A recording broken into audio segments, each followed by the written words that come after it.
So we got a war on farmers in America, a war on farmers in the Netherlands, a war on farmers in South Africa, a war on farmers in Brazil. These are the most productive agricultural producing nations in the world, and all of them, the government is waging war on the farmers. And we saw Sri Lanka. They implemented these stupid UN ideas. What happened? The whole agricultural system collapsed. They went from exporting food and being self-sufficient to now being desperately in need of food, medicine, fuel, etc.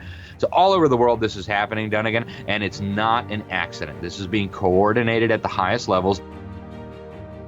This is Kaiser Johnson with Liberty and Finance, and this is the Miles Franklin Weekly Special for October 2nd through October 9th, 2023, while supplies last. This week we feature two different specials, Silver Kangaroos and Fractional Gold Eagles. We have 2023 Australian Silver Kangaroos at just $3.15 over spot. We also have 1/10 ounce Gold Eagles at $32 over melt and 1/4 ounce Gold Eagles at $60 over melt. The 2023 Silver Kangaroo from Australia are renowned for their 4/9 fine purity, as well as their recognizability and design. Like many other coins, they come 25 to a tube. However, unlike others, the Australian Monster Box is just 250 coins, making it the most affordable Monster Box available, especially with a premium of just $3.15 over spot per ounce. And finally, Silver Kangaroos are IRA eligible. The Gold Eagle was first released in 1986 and has been one of the most popular gold bullion coins in the world, providing instant recognizability and investor trust. The 1/10 and 1/4 ounce Eagles are additionally sought after for their high degree of flexibility and liquidity. Like the 1 ounce Eagle, the 1/10 and 1/4 ounce Eagles are 22 karat gold strengthened with copper. They're 1/10 and 1/4 of a troy ounce respectively and come in tubes and boxes at quantity. The 1/10 ounce Gold Eagle is just $32 over melt, and the 1/4 ounce Eagle is just $60 over melt while supplies last. They're also IRA eligible. And if you'd like to learn more about a precious metals IRA, an IRA holding assets in a private depository rather than a bank or brokerage, call us and we'll be happy to help you in that process. To order our specials or any of the many other options we have available, call us at 1-888-81-LIBERTY. That's 1-888-815-4237. We're available after hours and on weekends, and we look forward to speaking with you. Welcome back to Liberty and Finance. We're always eager to have this returning guest. Alex Newman has a list of credentials longer than I can pronounce. He's the senior editor for the New American magazine. He's also a contributor at Epoch Times. And Alex, thank you for joining us this Friday, September 29, 2023. Great to be here. Thank you so much for having me, Dunnigan. Could you remind our viewers some of the other places that they'll find your writing? Sure. So my main website is libertysentinel.org. Sentinel is SENTINEL, like a sentinel. And people can get my newsletter there. I do a show at Lindell TV called Sentinel Report. I do a weekly show called Liberty Hour on AMP News. And a lot of other things, executive director of public school exit. But again, the hub for all of it is libertysentinel.org. And I'm senior editor at The New American, which people can find at thenewamerican.com. One of the things we wanted to talk with you about today, because you're so plugged into the things that are happening and happening very quickly, and people need to be cautioned about what's going on behind our backs or right in front of our noses in our food supply, is about food security. When we talk about preparedness and awareness and trying to help our families to survive and thrive going forward, a big part of that is making sure we know where our food's going to come from and that it's going to make us healthier and not make us sick. And there are some pretty concerning plans afoot that will either strictly limit our food supply or transform it into something that is experimental, to say the least. Can you talk to us about some big news that came out this last week from the UN General Assembly, and also a couple of articles that have come out in the Epoch Times about potential treatments of, basically, without our consent, treating feed animals that we will be then eating if we buy groceries at the grocery store or at the restaurants or whatever, be eating drugs that we aren't even aware that we're eating. So can we start maybe with the big goals, the big picture of what happened at the UN General Assembly recently? Sure. Thank you, Dunnigan. So this has been a long-term process that the UN has been engaged in. And so they just every year they have their UN General Assembly meeting where presidents, dictators, terrorists, spies, kleptocrats, they all come together for their once-a-year rah-rah moment. And this year, the real big theme, the big push, aside from the health one, they passed a pandemic declaration demanding all kinds of crazy things. But the real focus of this year's summit was the Sustainable Development Goals. We're at the halfway point now. they deliberately turn this into a word salad, so it becomes very complex for normal people to follow. But the Sustainable Development Goals, also known as UN Agenda 2030, are 17 separate goals that were adopted in 2015 by all the governments of the world. The World Economic Forum came alongside the UN then, said they were going to be the strategic partner bringing business to the table. You've now got the religions of the world coming on board. They just met a few years ago in Germany. All these religious leaders, they purport to represent 7 billion people. They signed this declaration that all of our religions believe we should organize human affairs in accordance with the Sustainable Development Goals and Agenda 2030. So it's a big, big deal. And the intersection with food security, our agriculture systems is very, very direct and very obvious. As you read the Sustainable Development Goals, there's at least 5 or 6 that deal directly with food. And as you take the UN's agenda as a whole, what you realize here is this is actually what the UN itself called the Master Plan for Humanity. Those are the words from the head of the UN General Assembly when they were adopted in 2015. The Communist Party of China came out right after they were approved by every government, and they said they played a crucial role in developing this. Some of it is, we need global wealth redistribution, is what they say in goal number 10. We need to indoctrinate your children, is what they say in goal number 4. But then they've got a whole bunch of them that deal directly with agriculture, both with ranching, with farming, also with fishing. And they're making the case essentially that current agriculture is not sustainable. We need to radically reshape the food supply. They make reference to a lot of old UN agreements, like one of the earliest meetings that they had on sustainability. They came out with a declaration. This was in Vancouver. It was called the Habitat 1 Declaration. And they actually said in very clear language, and I'm quoting here from the text, land cannot be treated as an ordinary asset controlled by individuals. They said private land ownership is a principal instrument of accumulation and concentration of wealth. Therefore, it contributes to social injustice. And so public control of land use, and again, I'm quoting directly from their Vancouver Declaration, is indispensable. Right? So they're coming for our landowners, they're coming for our ranchers, they're coming for our farmers very deliberately, very strategically. And as you go down the list of sustainable development goals, what you'll see is the overall agenda is to move, especially small and medium-sized ranchers and farmers, off the land and to get these really collectivized in these giant fascist public-private partnerships where you have mega corporations teamed up with the government to completely control the food supply. So that's the direction they're headed in. And then you mentioned one other thing, which is they're trying to medicalize our food supply. Now, the World Health Organization has a plan they call One Health, and they say that all health is interrelated. We have to stop looking at human health as if it were its own thing. Animal health, right? In fact, most of the experts on these committees are actually veterinarians. So animal health, planetary health, the environment, all this gets rolled up into this One Health system. And then you enter into this very bizarre system where they want to start producing crops that are genetically engineered that will act as vaccinations for people. Right? And they say this openly. They want lettuce that will serve to vaccinate you. They want to inject cows and pigs with mRNA injections that supposedly will keep the animals and you safe. So this is, I think, very, very significant. You're not hearing this from most of the press. And yet what we're talking about here are profound changes, not just in our food systems, but in every area of life. So those are some of the big takeaways, Dunnigan. I want to echo one of the things that you introduced here, because we had seen an article in the last week from Frontline News and other places. Says alarm grows over major climate proposal to slash flights, food, and clothing. And this was a different organization, the C40, a network of nearly 100 mayors who have pledged to transform their cities to meet the World Health Organization's air quality guidelines, including Los Angeles, New York, Washington, D.C., Dubai, Mumbai, Barcelona, Paris, London, Tel Aviv, Beijing, Cape Town, Tokyo, Sydney, and others, talking about by 2030, a target of limiting people to one flight every 3 years, only being able to buy 3 garments per year, limiting the length of your flights, no more than 932 miles per flight. So heaven help you if you have family and children and grandchildren on the other side of the U.S. from where you live, et cetera, and affecting health, ability to access food as well. So this is a very dystopic thing. No one would have believed 10, 20 years ago, unless they read the book 1984 by George Orwell, that powers that be, basically self-appointed guardians of our future and deciders for us of what's best for us, would be telling us whether we could travel, what we could wear, what we could eat. Food security is absolutely critical to preparedness and to our survival, obviously. your thoughts on any pushback that's happening or that's taking shape or that people can take part in if they want to make sure that there's resistance to these initiatives that are coming from on high and basically planning our future for us.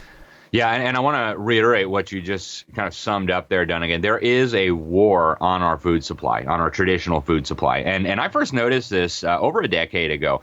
You know, I used to live in South Africa. I have a very strong interest in what's happening there. And when I saw the president at that time, Jacob Zuma, openly, publicly singing in front of 50,000 troops, a stadium filled with military people, that bring me my machine gun. We're going to shoot all the farmers. I'm like, what? Like, did I hear that correctly? So I had to watch it a few times. Shoot all the farmers? I mean, what could you do that's more idiotic than shooting the people who produce your food, right? And it's an old struggle song. Don't take it literally. But of course, they are very seriously advocating this. So some of the farm murders that we've seen in South Africa are barbaric beyond anything you can imagine. And then I saw similar things happening in Brazil.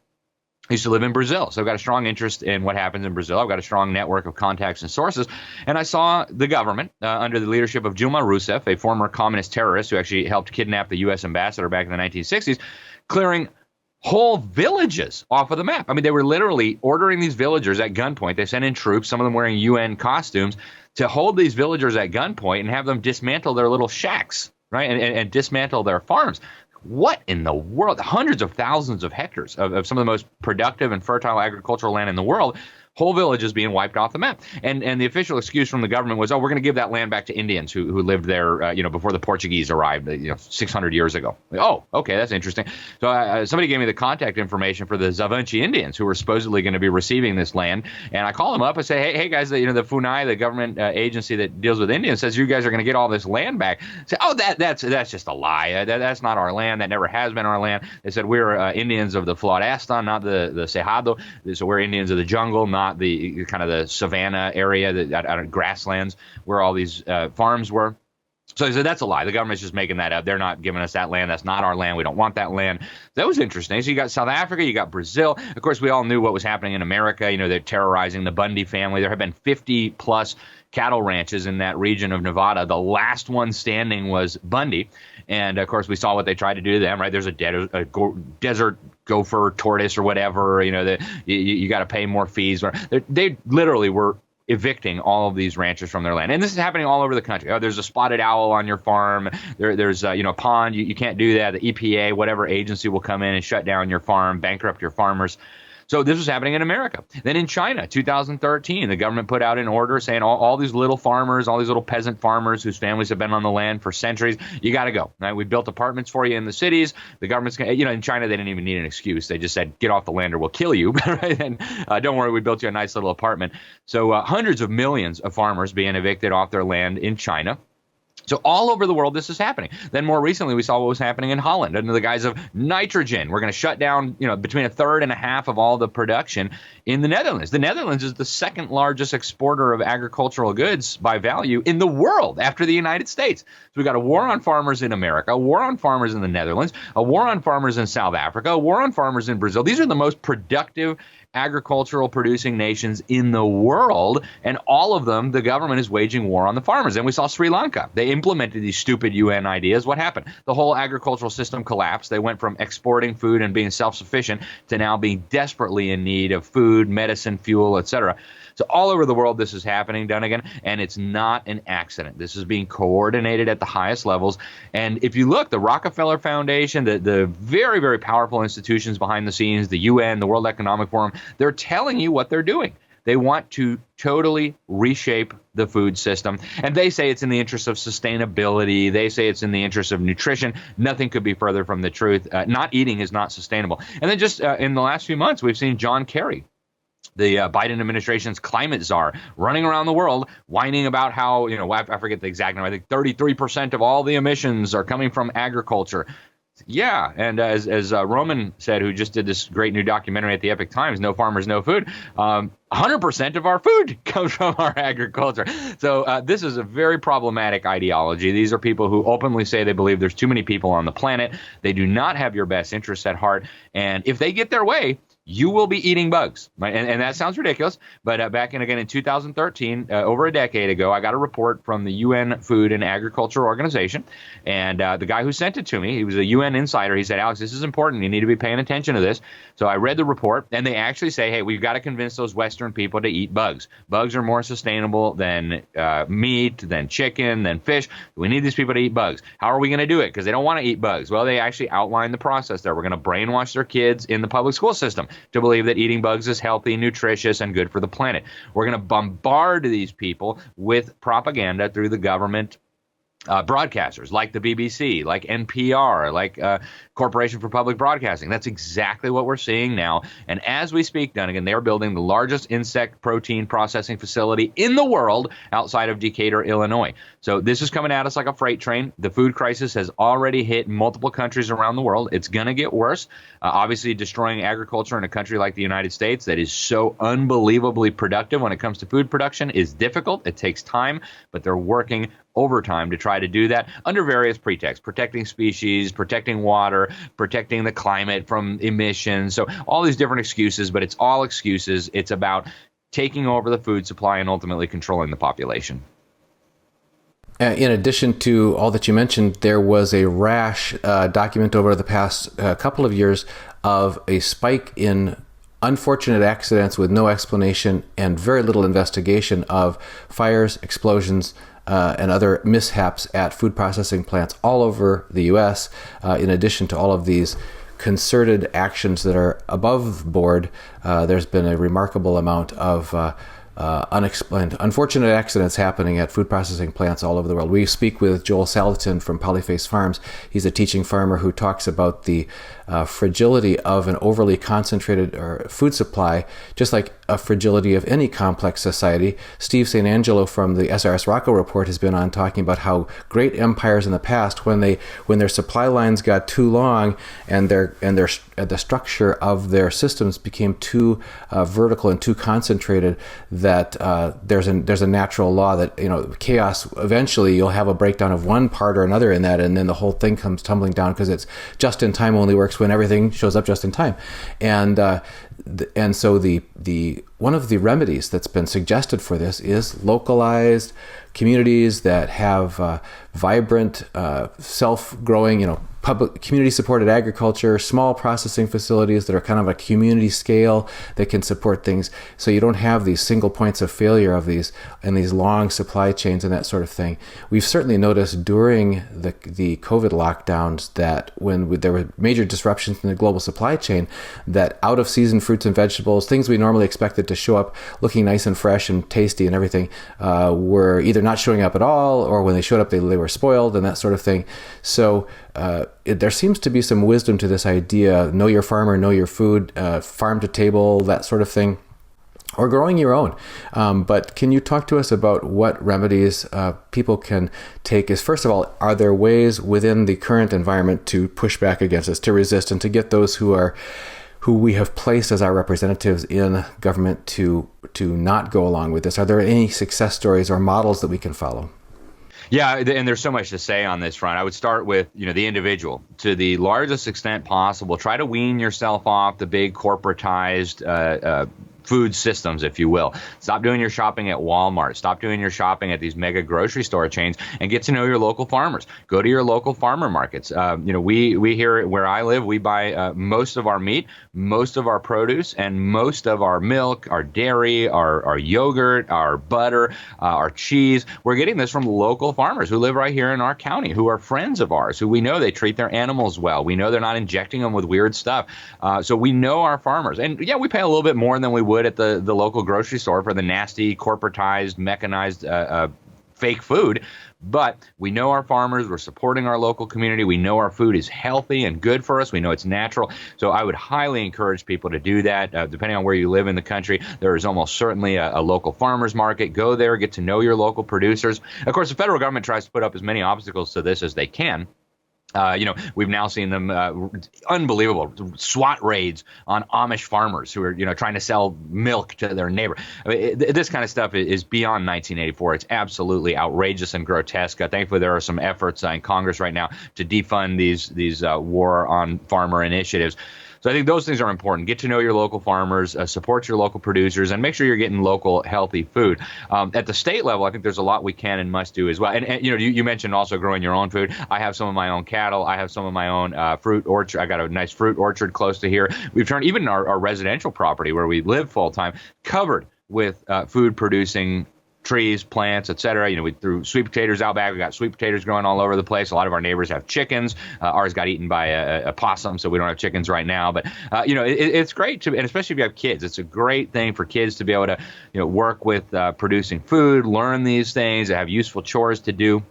So, at the local level, at the household level, you can definitely do a lot. At the state level, we need to have our state policymakers standing in the gap and saying to the federal government, no, you're not going to come here and terrorize our farmers. You're not going to do SWAT raids on our Amish communities because they're selling milk to each other. In fact, if you try to do that, we have multiple state and federal statutes that you're in violation of, and we're going to be holding you accountable. I mean, you cannot run around here like some kind of Gestapo terrorizing innocent people and infringing on the rights of our citizens. So sheriff's departments and state law enforcement need to really be taking a more active role and saying, no, you are not going to come into our county. You are not going to come into our state and terrorize these innocent people who are just trying to produce food for their families and their communities. That's got to stop. And if you do that, we're going to treat you like the criminal that you are. You're going to be arrested. You're going to go spend some time in county jail while we put together a jury and prosecute you to the fullest extent of the law. Just because you got a fancy costume doesn't mean you're immune to our laws, doesn't mean you can trample on the rights of our citizens. In fact, every one of you took an oath, usually on a Bible, to uphold and defend the Constitution. This stuff is flatly unconstitutional and it needs to stop.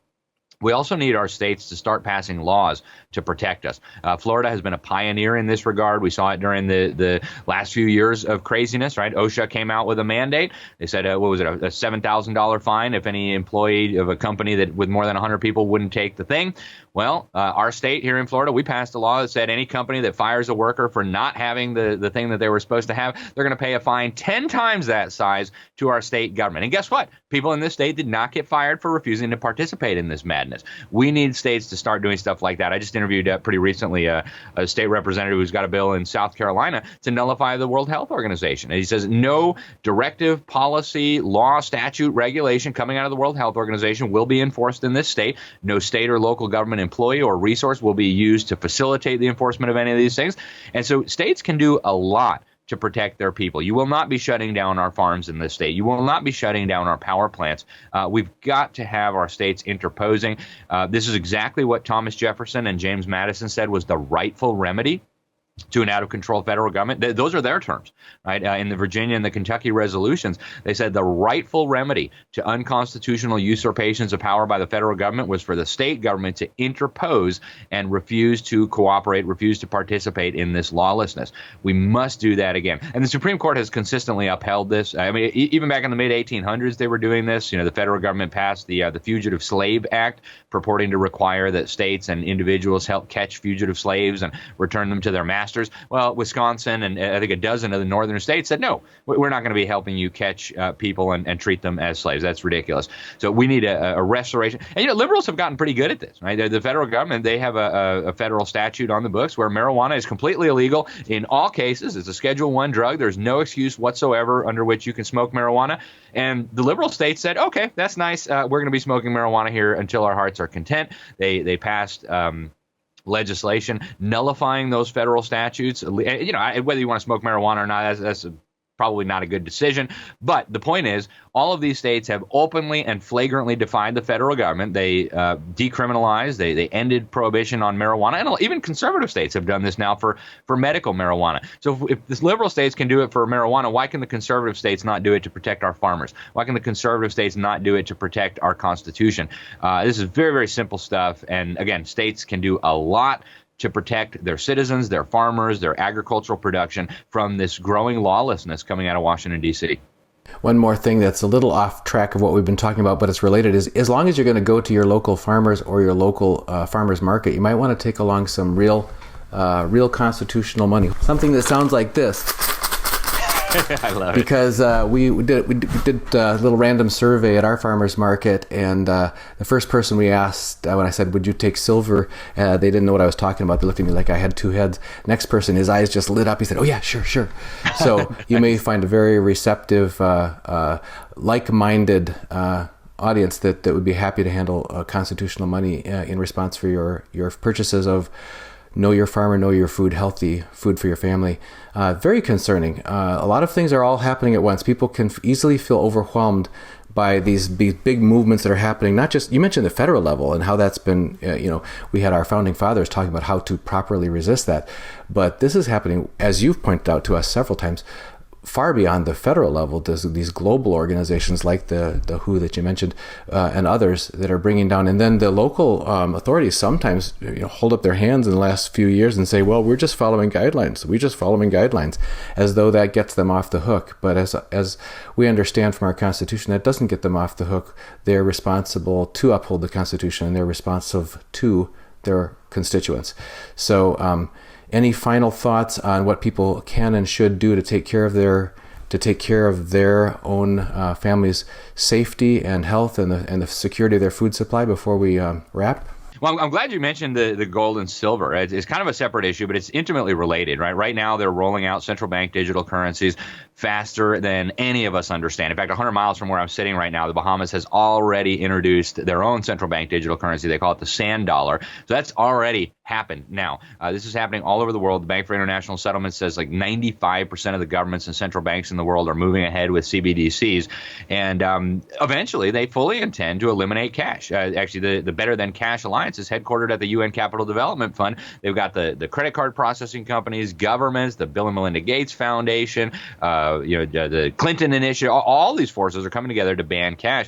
So the more you can do business in constitutional money, gold and silver, the better you will be able to last if and when they try to tighten the screws on us here with this CBDC agenda. So again, get to know your local people, get to be able to do trade and things in things other than Federal Reserve notes to the largest extent possible. Obviously, you want to follow all state, local, and federal laws. So talk to your accountants or your attorneys if you need to. But we definitely need to start creating parallel systems. We need to stop depending on these corporations that hate us, that are in bed with people who believe there are too many of us on this planet, and we need to start restoring our independence. And that really does begin at the individual level and at the household level. I love what you said about going to the farmer's market with silver.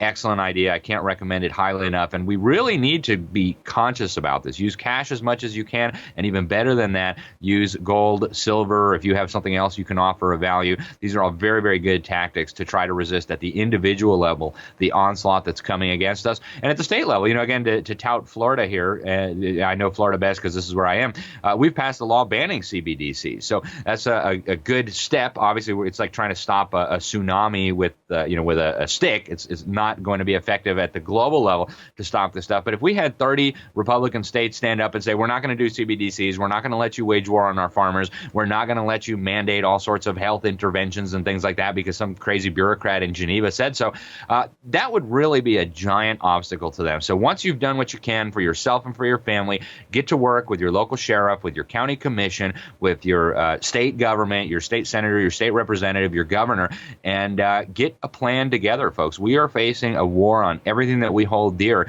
and they're playing for keeps. The other side is playing for keeps. So we need to get serious about how we're going to protect our families, our states, our local counties, and our communities, and we've got to do it now. Alex, for people who do want to follow your work, where is the best place for them to get plugged in? I do a newsletter that we just started. It's at libertysentinel.org. We don't sell your information. We won't spam you. Typically 2 emails a week. We'll give you the most important stuff that we're working on, things like the war on farmers, things like what's happening in the public education system, things like what's happening geopolitically with China. So if people want to stay on top of that, that's the best way to do it. Absolutely free unless people want to support us. And hey, appreciate so much what you're doing, Dunnigan. I'm so glad your voice is really getting out there. I mean, I was telling you before we started, it's amazing how many places I see you pop up now. So thanks for what you're doing, and really appreciate you having me on. Alex Newman, Senior Editor of The New American, thank you for joining us again on Liberty and Finance. Great to be here. Thank you so much, Dunnigan. Miles Franklin Precious Metals is one of America's oldest and most trusted bullion dealers. Miles Franklin is A+ rated and accredited by the Better Business Bureau, licensed and bonded, and has 0 complaints ever registered. Here at Liberty and Finance, we are licensed brokers with Miles Franklin. To order, simply call us, discuss your needs, and we can let you know our live inventory, prices, and availability, and lock in your order over the phone. Once your order is locked, the price is held for you regardless of market fluctuations, and the metals are reserved for you awaiting your settled payment. Within 1 business day of ordering, you will receive an email invoice detailing the order and payment instructions. Miles Franklin accepts payments by bank wire, ACH or electronic check, money order, check mailed priority mail, and cryptocurrency. The fastest forms of payment are bank wire and cryptocurrency. Upon settled payment, metals will ship out within 3 to 5 business days. You will receive tracking information via email. Domestic shipping charges are $15 for any order under 500 ounces of silver or 10 ounces of gold. For orders larger than that, domestic shipping is free. The package will be boxed, fully insured, and labeled discreetly, with no indication of the contents inside. For your privacy, the name Miles Franklin will not even be on the package. To talk to myself, Kaiser, my brother Elijah, or my father Dunnigan, call 1-888-81-LIBERTY. That's 1-888-815-4237.